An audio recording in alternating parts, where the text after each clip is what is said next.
After 29 years and 8 films, Tom Cruise has officially finished and wrapped the Mission Impossible franchise. So, stay tuned, let's break it down.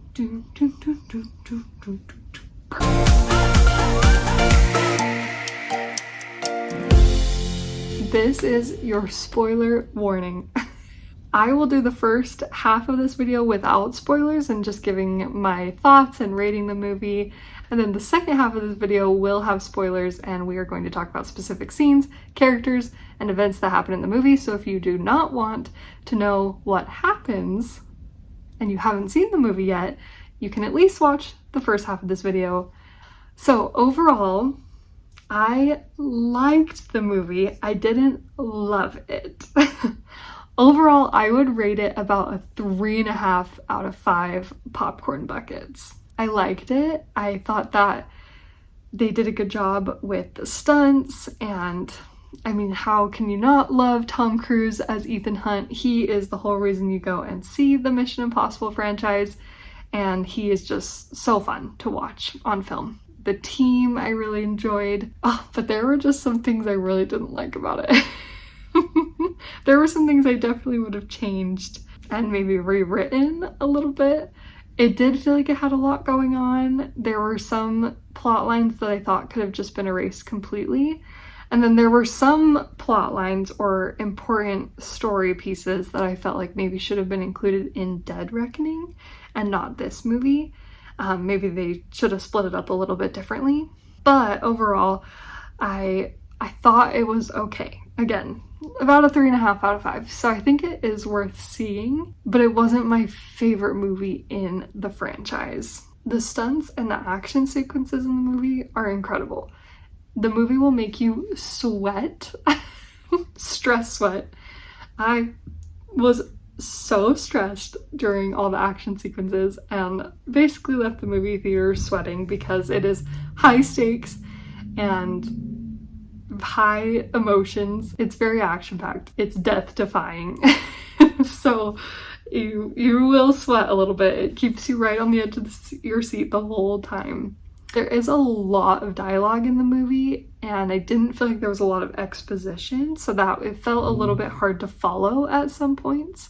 There were a few scenes where I wasn't quite sure what the goal was of that scene, because maybe I had missed a piece of dialogue in the scene before, or there were some scenes you couldn't completely understand the dialogue, and so I wasn't completely sure what was going on at every point in the movie, but then I ended up piecing it together like, oh, okay, I understand. They're going back to do this or whatever. So that was one of my complaints with it, is that there was a lot of dialogue and I didn't feel like a lot of exposition. I also felt like the overall mission changed just slightly from Dead Reckoning to this one. If I remember correctly, the way Dead Reckoning ended, I thought they were going to go in a little bit of a different direction, but then it felt like some things got added to the mission in this one. So I was a little confused picking up from the last movie going into this one. But I eventually caught on and caught up and got with the program. But that was another complaint I had, is it felt like the mission had changed just a little bit. But overall, it is a great popcorn flick. It's a Mission Impossible movie, so you really can't go wrong. But that's really all I can say without spoilers. So if you haven't seen the movie and you do not want spoilers, I wouldn't suggest continue watching after this. And this is your spoiler warning. We're deep diving into it now, okay? So the whole movie starts. The first couple of scenes, I didn't feel like they should have started with those scenes. I felt like the fight scenes in the beginning were the darkest of the fight scenes in the movie. I just felt like that fight scene specifically right in the beginning was very dark and really hard for me to watch personally. The rest of them felt not as dark as that beginning scene. It goes on for a very long time and you're like, the title sequence hasn't even happened yet. Like, what is happening? But I wasn't sure that they really should have started with that. The scene where he meets with the president for the first time, I felt like is probably when the movie should have started. And I really liked that scene and the way he was explaining what the entity's purpose was and its goals, and I just really liked the dialogue in that scene. When he goes into that machine and like talks to the entity, that was really strange. I wasn't sure if that like was the entity. It sounds like someone was talking on behalf of the entity. And then when when Ethan Hunt comes out of that machine, he's mumbling and you can't understand him, but he is obviously like has a plan going on in his mind. He hands over the team to Benji and leaves, and they become separated. What I didn't love about that is that in every other Mission Impossible movie, you see Ethan's reasoning and his decision making, and you see them pivot in the middle of missions if something goes wrong. And we couldn't understand what he was saying, so we weren't sure what he was thinking, and I wanted to know like what he was thinking, what were they going to do and decide in that moment. In every other Mission Impossible movie as well, you hear the plan and you hear the mission, you hear the goal of the mission, they debrief, you hear what they're going to do. This one did not have that, and I really missed that. I missed the formula of Mission Impossible. They didn't stick with the formula. So I was a little bit lost in the beginning. You're hearing the mission from two different perspectives, from Benji's and from Tom Cruise, from Benji and from Ethan Hunt. And they're in two different locations talking to two different people. They're trying to amp up the high stakes value of it because they're trying to explain that the timing of all of this has to be so perfect in order for everything to go well. But I just wish we would have that like exposition from Ethan talking to his whole team in the beginning. After that, I felt like it got a little bit better, a little bit more clear. Once Ethan is on the USS Ohio, I felt like things became a little bit more clear in the movie. But they just kept having these jump scenes where you weren't quite sure like how they got out of that scenario.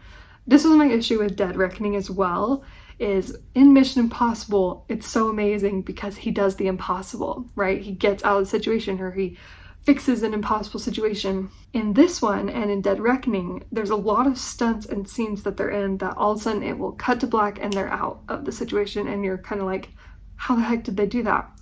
For example, in Dead Reckoning, at the end in the train, they are hanging by a thread. That car that they're in, that train car they're in, is about to fall to its doom. And all of a sudden, they are way too far down in the car to get out of that. And all of a sudden it cuts to black and they are rescued. And I was like, how the heck did they do that? You're supposed to, the whole point of Mission Impossible is you see them do the impossible. So there's a few scenes in Final Reckoning as well that I felt like did that. One example is when they are at the cabin on the island, the ice island. They're in the burning house, they get Benji out, and then we don't see anyone who is in the house again. All of a sudden, Haley Atwell and that wife are using the dogs to sled across the ice. You have no idea where they're going. And then all of a sudden, she's rescuing Tom Cruise. You have no idea how that's happening. You have no idea where Benji and the other team members are. Anyways, it just felt very like discombobulated a little bit, and I didn't love the pacing of how it was like told from two different perspectives. I wish it would have been a little more linear throughout the movie. But once they rescue Ethan, I felt like things became a little bit more clear. I do feel like there's a few plot lines and characters that could have just been cut out completely.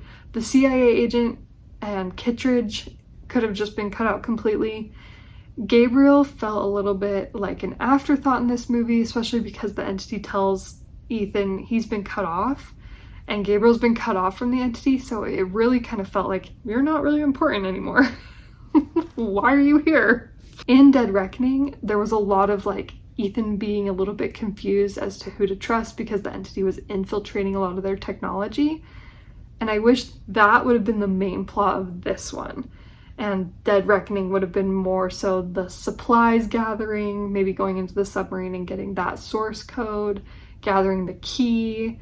And then this one would have been like battling the entity and the confusion and dealing with AI infiltrating our technology. How do we deal with that? I thought that maybe would have been a little bit of a better plot for this one. I think it just wasn't very evenly split. I didn't love the way they split things up between the two movies. I also felt like the submarine stunt and the plane stunt should have been switched of their placement in the movie. I felt like the submarine stunt was a little bit more nail-biting and exciting. than the plane stunt. I know the plane stunt is amazing, and I'm not fully appreciating it for what it is. Because I know it is death-defying, and I can't believe Tom Cruise did that. But I was a little bored, and it was a little corny at times, that stunt specifically. Just because I feel like we've kind of seen him do that before. Oh, see, I'm being so critical right now. Like, I know how amazing that stunt is. The fact that I'm sitting here saying, we've seen him do this before, totally unfair. It's amazing. I just think the placement of it should have been switched in the movie. I don't think maybe that should have been the final stunt. The other thing is the whole movie kind of felt like, I mean, we know it's the ending. It's called The Final Reckoning. And it kind of felt like they were really trying to pull your emotions out of this movie. And I felt like every stunt and every scene, every line was delivered with that like heavy hero shot take. And every stunt had this kind of somber backtrack to it. I missed the epicness of Mission Impossible. I wanted that like doom, doom, doom, doom, doom, doom, doom, doom. And like that song never played in the movie, and I was really disappointed because that's the theme song, you know? So I really missed like the epicness of the other Mission Impossibles. This one, I think because it was the ending, they were really trying to draw on the emotion of it being over and maybe kind of missed the epicness. That's the only way I know how to describe it. You know that feeling when you're watching a stunt or you're watching something you really love and you're just kind of like, ah, it's so good. Like, that was missing. It's still nail-biting, it's still high stakes, but that feeling of epicness was missing. How many times can I say epic in this video? The ending as well, I wasn't completely satisfied with. I think Ethan the whole time has this conviction that the entity needs to be taken down and completely eradicated and shut down. And the whole movie, they're kind of building up this like, it will wipe out the world. Like, it will wipe out the bank systems and the internet, and it will wipe out online everything if you take out the entity. And his whole conviction is no one should be allowed to have that much power. Not one person, not one country, not one government should be allowed to have that much power. So he is determined to eradicate the entity. Well, they end up coming up with this plan to basically get the entity onto this hard drive, and then they have to pull the hard drive at the right moment once the entity is in the hard drive in order to like contain it. And the world goes dark for a second when they do that, and then everything comes back on and everything works. So that whole I kind of wish like everything would have been down, and it kind of would have been like, we have to start over because we let ourselves get to this place as humanity. And that wasn't there. So I kind of missed that. And then now they have this hard drive with the entity, and his whole thing, the whole movie was not one man should have that power. Well, the last scene is all of them meeting up, and they hand him the hard drive, and he walks away. I was like, what? And I'm sure off camera he did the right thing, but I would have loved to see a Harry Potter Deathly Hallows Part 2 moment where Harry breaks the wand and he throws the Elder Wand over the edge for no one to ever find again, including himself. I wanted Ethan Hunt to have a moment like that. I wanted him to break the hard drive and toss it in the bottom of the ocean for no one to ever find or create ever again. And that didn't happen, and I was kind of like, what? I wasn't completely satisfied with the ending. Okay, overall, I thought it was great.